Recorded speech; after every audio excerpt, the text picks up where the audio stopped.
Memórias, políticas, silêncio, guerra, colonialismo e libertação. Daqui a pouco no Magazine da Universidade Aberta. Sejam bem-vindos. Neste programa, Miguel Cardina fala-nos de Memórias Cruzadas Políticas do Silêncio, um projeto de investigação sobre a guerra colonial. No Fugas, conheça a Livraria Solidária de Carnide em Lisboa, um projeto cultural inovador. Guerra, processo de enfrentamento entre sociedades, memória, aquilo que consciente ou inconscientemente nos lembramos do passado, silêncio, aquilo que ativamente se esquece. Investigador do Centro de Estudos Sociais de Coimbra, em 2016 venceu uma bolsa do Conselho Europeu de Investigação. 5 anos para estudar a evolução das memórias das guerras coloniais e de libertação. É ao que se tem dedicado. Memórias Cruzadas, Políticas do Silêncio, as guerras coloniais e de libertação em tempos pós-coloniais. É o nome do projeto. Miguel Cardina, muito obrigada por estar no Magazine da Universidade Aberta. Este projeto não se limita a Portugal e não podia. No âmbito desta investigação, por onde tem andado? Bom, muito obrigado pelo convite. Nós temos feito trabalho em Portugal, naturalmente. Temos trabalhado também em Angola, Moçambique e Guiné-Bissau, os territórios onde existiu a guerra, mas também em Cabo Verde e em São Tomé e Príncipe, na medida em que pretendemos com este trabalho não apenas fazer uma história da memória da guerra, depois posso explicar um pouco melhor o que é que nós pretendemos dizer com isso, mas também perceber aqueles países resultado do colonialismo, mas que não viveram a guerra no seu território, mas que foram moldados pelo que nós chamamos uma gramática anticolonial, ou seja, o anticolonialismo enquanto matriz fundacional desses novos Estados africanos, e portanto o que nós vamos fazer no projeto é perceber como é que a guerra colonial, ou se quisermos, do outro lado, as lutas de libertação, que não são exatamente sinónimos, os dois conceitos, como é que isso foi moldando a história do país enquanto uma espécie de fantasma legitimador daquilo que é a construção das sociedades e dos Estados. Então vamos andar um bocadinho para trás. Vamos voltar ao início. Como é que se faz esta investigação? Este projeto baseia-se em quê? Com quem conversam? Quais são as vossas fontes? Os vossos objetos de trabalho? Enfim, isso já sabemos mais ou menos, mas como é que o fazem? Com quem conversam? Combatentes, combatentes do lado português. Só os combatentes, não as famílias? Sim, combatentes do lado africano, dos vários movimentos de libertação. Falamos também com figuras públicas ou cidadãos que tiveram relevo na produção da memória, isto quer dizer, portanto, gente que teve algum tipo de protagonismo, por exemplo, no Estado e na produção de algum tipo de políticas da memória do Estado. E isso em termos de memória individual, do que chamamos de memória individual. Depois trabalhamos aquilo que poderíamos designar num conceito muito largo como memórias sociais, ou seja, por exemplo, trabalhamos como é que os Estados produziram legislação que visa compensar ou reparar o esforço dos ex-combatentes na guerra. Isso é um caso português, com a questão das pensões, do reconhecimento dos ex-combatentes na sociedade em geral, etc. No caso africano, assume outras formas, mas também é uma questão importante. E cada país é um país, E cada país é um país. Portanto, esse é um aspecto importante. Portanto, estamos a falar de realidades muito distintas. Observamos, por exemplo, também os monumentos, o espaço público, como é que o espaço público vai-se moldando ao longo destes últimos 45 anos. Aos heróis. Aos heróis, os heróis que vão sendo colocados no espaço público e o tipo de representação que surge quando se fala da guerra ou se fala das lutas de libertação, portanto, representações que vão mudando aquilo que eram os monumentos ou que eram os memoriais no final dos anos 70, é diferente do que é hoje. E as próprias legendas, imagino. E claro.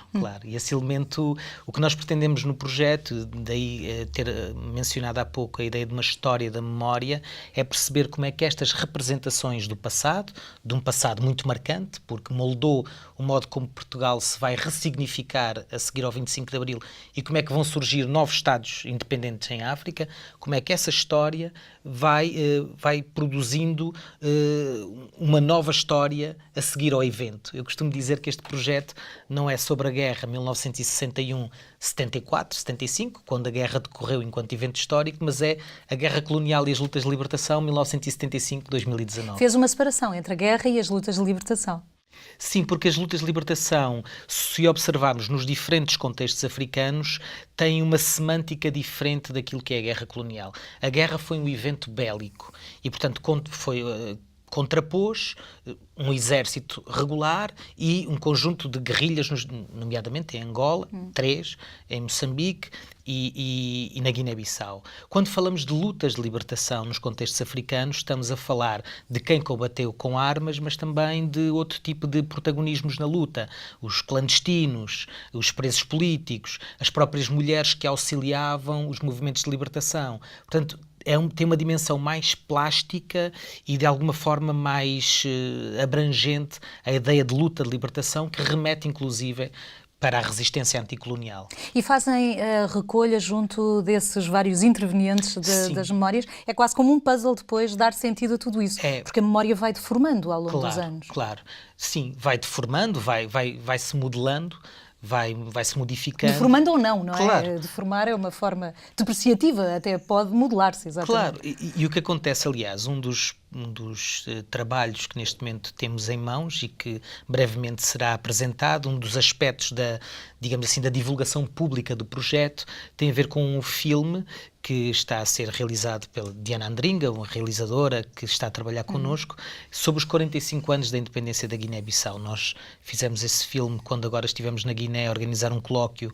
com 2 estruturas académicas da Guiné-Bissau, entrevistámos muita gente, antigos guerrilheiros, mas também gente nova, académicos, guineenses, etc., portugueses também, e estamos a produzir este filme, e um dos aspectos que se pretende demonstrar é justamente como é que esta memória muda, como é que a memória da luta é uma memória que atravessa os 40, 45 anos da independência, no caso daquele território da Guiné-Bissau. Também vão tomando mais conhecimento de outros factos, claro, que no calor do momento também e com a devida distância agora já se consegue. E a própria ressignificação, do que significou a luta e o ser independente, porque nesses países não se pode separar.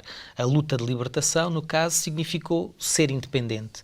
E o ser independente é um conceito que, em geral, por exemplo, no caso das pessoas com quem falamos, há um olhar muito positivo para a ideia de independência, mas há naturalmente, isso sobrepõe-se a um conjunto de frustrações sociais de diferente ordem. E, portanto, isso contamina, ou deforma, como dizia, a própria narrativa sobre esses acontecimentos, e o que nos interessa não é depurar a narrativa e perceber até onde é que está a verdade e o erro. É recolhê-la. É recolhê-la e perceber as razões pelas quais ela vai mudando.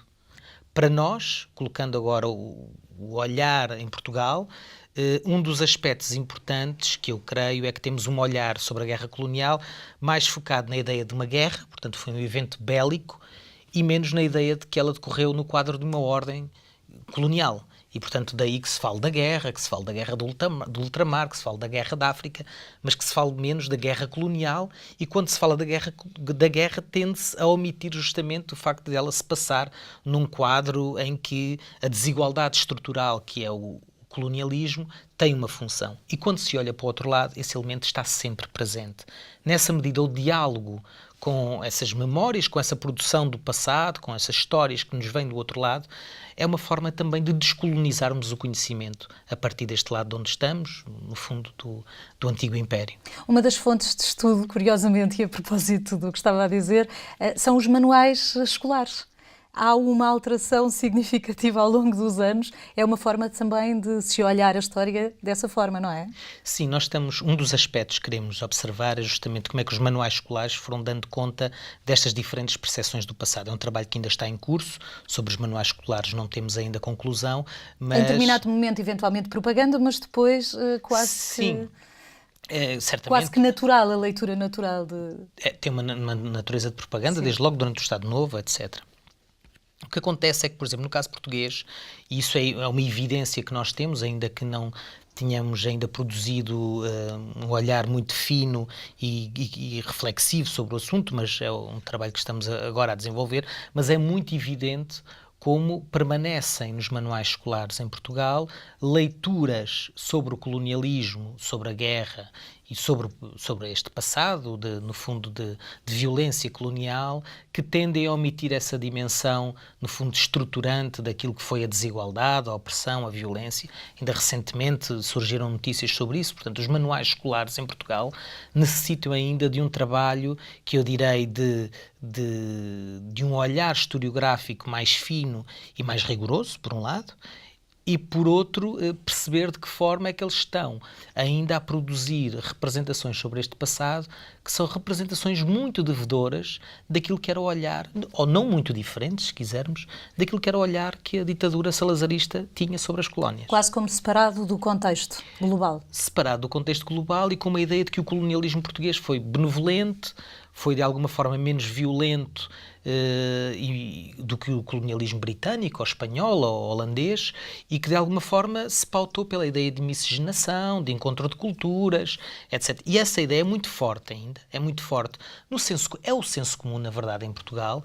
E daí não é com estranheza que a vejamos plasmada nos manuais escolares, ou que a vejamos plasmada no espaço público, ou que ela surja, por exemplo, em propostas como a ideia de um Museu das Descobertas, como em tempos surgiu, muito marcada por esta ideia. Com a qual não está de acordo, se bem sei. Com a qual não estou de acordo nos termos em que foi apresentada. A guerra colonial terminou, Miguel Cardina?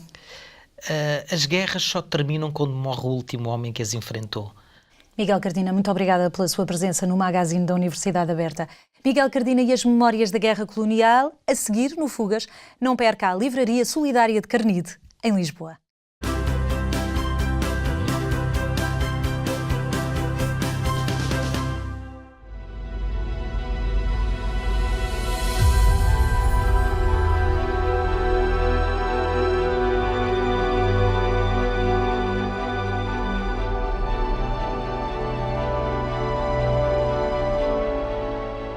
A Livraria Solidária aparece num projeto muito mais vasto, muito mais amplo, que é a Boutique da Cultura. É uma associação sem fins lucrativos que existe aqui na zona norte da cidade de Lisboa, em Carnide.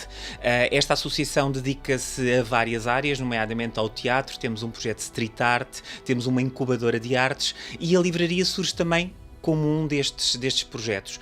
É um projeto que vive sobretudo de voluntários e voluntários que trabalham cá diariamente, mas também de doações de pessoas que voluntariamente vêm doar os seus livros, que nós colocamos à venda entre 1 e 5 euros, para democratizar a questão do livro e ser acessível a todas as pessoas. Como é que este projeto funciona? As pessoas ou instituições doam os livros, novos ou usados. Nós fazemos aqui o tratamento, dividimos-los por áreas. Temos 2 salas no qual eles estão divididos, estão organizados para o público ser mais fácil de aceder ao documento que pretende. Os nossos voluntários fazem esse trabalho, colocam à disposição dos nossos utilizadores, dos nossos leitores, e todos os dias da semana, entre segunda a sexta-feira, no período da tarde, entre as 14h30 e as 19h30, o espaço está aberto, e também no mesmo horário, ao primeiro sábado de cada mês. Para além desta componente de venda de livros, temos outro tipo de atividades. Ao primeiro sábado de cada mês existe sempre alguma atividade, uma apresentação de um livro, um lançamento, uma hora do conto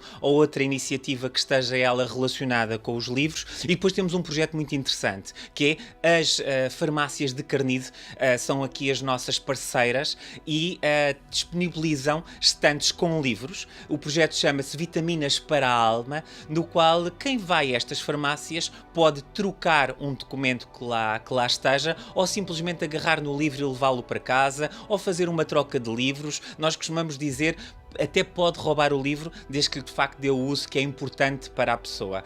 E é um projeto muito interessante que pode encontrar nas farmácias em Carnide. Todos os nossos visitantes têm referido de facto a decoração do nosso espaço, e de facto o nosso espaço foi feito com o coração logo. Eu acho que esse sentimento passa para quem nos visita. O espaço está decorado com objetos teatrais que a Boutique da Cultura já usou nas suas produções e que agora reutiliza para decorar. Chapéus na parede, baús, e depois há aqui um pormenor que eu acho que é muito, muito importante e é quase um dos motivos para nos visitar, que é o espaço exterior da livraria, que ele sim todo grafitado, com uma biblioteca biblioteca muito especial e que cada vez que os nossos utilizadores cá vêm, em cada vez que a visitam, descobrem um elemento novo nessas paredes. Este projeto de grafitar as paredes surge de um outro projeto também que a Boutique da Cultura tem, que é o projeto Street Art do bairro Pato Cruz, e convidámos um dos grafiters a decorar as nossas paredes e, de facto, é um espaço único e mágico, como nós costumamos chamar. Existem várias razões para nos visitar. Para já, para conhecer o projeto da Boutique da Cultura, conhecer o projeto da livraria, ajudar-nos a concretizar outros projetos em Carnide com o valor que vamos, de facto, juntando desta venda de livros. Mas o principal motivo no qual nos deve visitar é porque aqui encontra livros entre 1 e 5 euros que no outro espaço não ia encontrar. Livros alguns novos, outros, como nós costumamos dizer, já lidos, mas todos eles disponíveis para quem quer descobrir um escritor ou apenas um texto novo.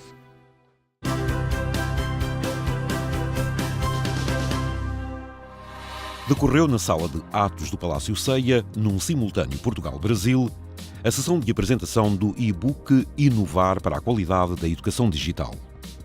A publicação, com a coordenação dos professores Paulo Dias, Darlinda Moreira e António Quintas Mendes, é o 6º título da coleção Educação à Distância e e-Learning. Contou com colaboradores da Universidade Aberta e de outras instituições de ensino superior portuguesas e brasileiras e está disponível online.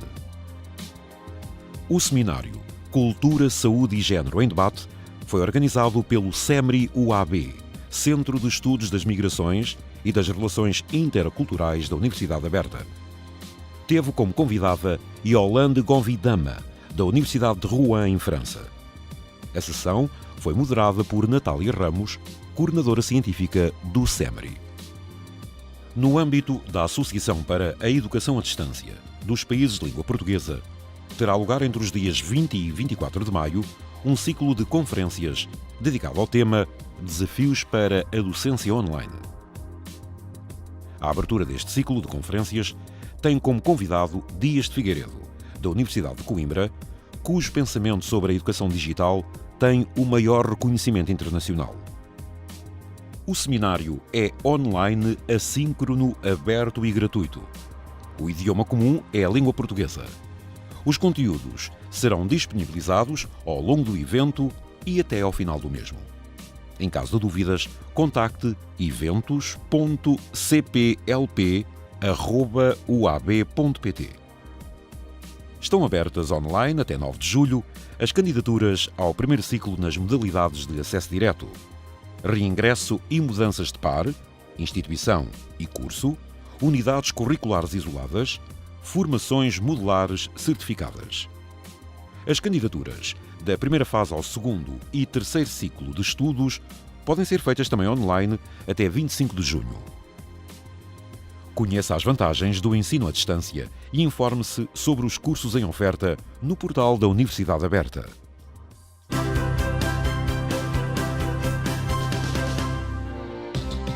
A Universidade Aberta é a Universidade Pública Portuguesa de Ensino à Distância. Esteja atento ao portal da UAB e aceda a todas as informações sobre iniciativas e cursos. portal.uab.pt. A Universidade Aberta está em qualquer lugar do mundo, também através das redes sociais. Informe-se, comente e partilhe informações. Pode recordar este e outros programas no portal da UAB ou on demand no Play da RTP, em rtp.pt. Universidade Aberta, a contribuir para a divulgação do conhecimento em língua portuguesa e assim a aproximar mundos deste nosso mundo. Obrigada por nos acompanhar. Até breve!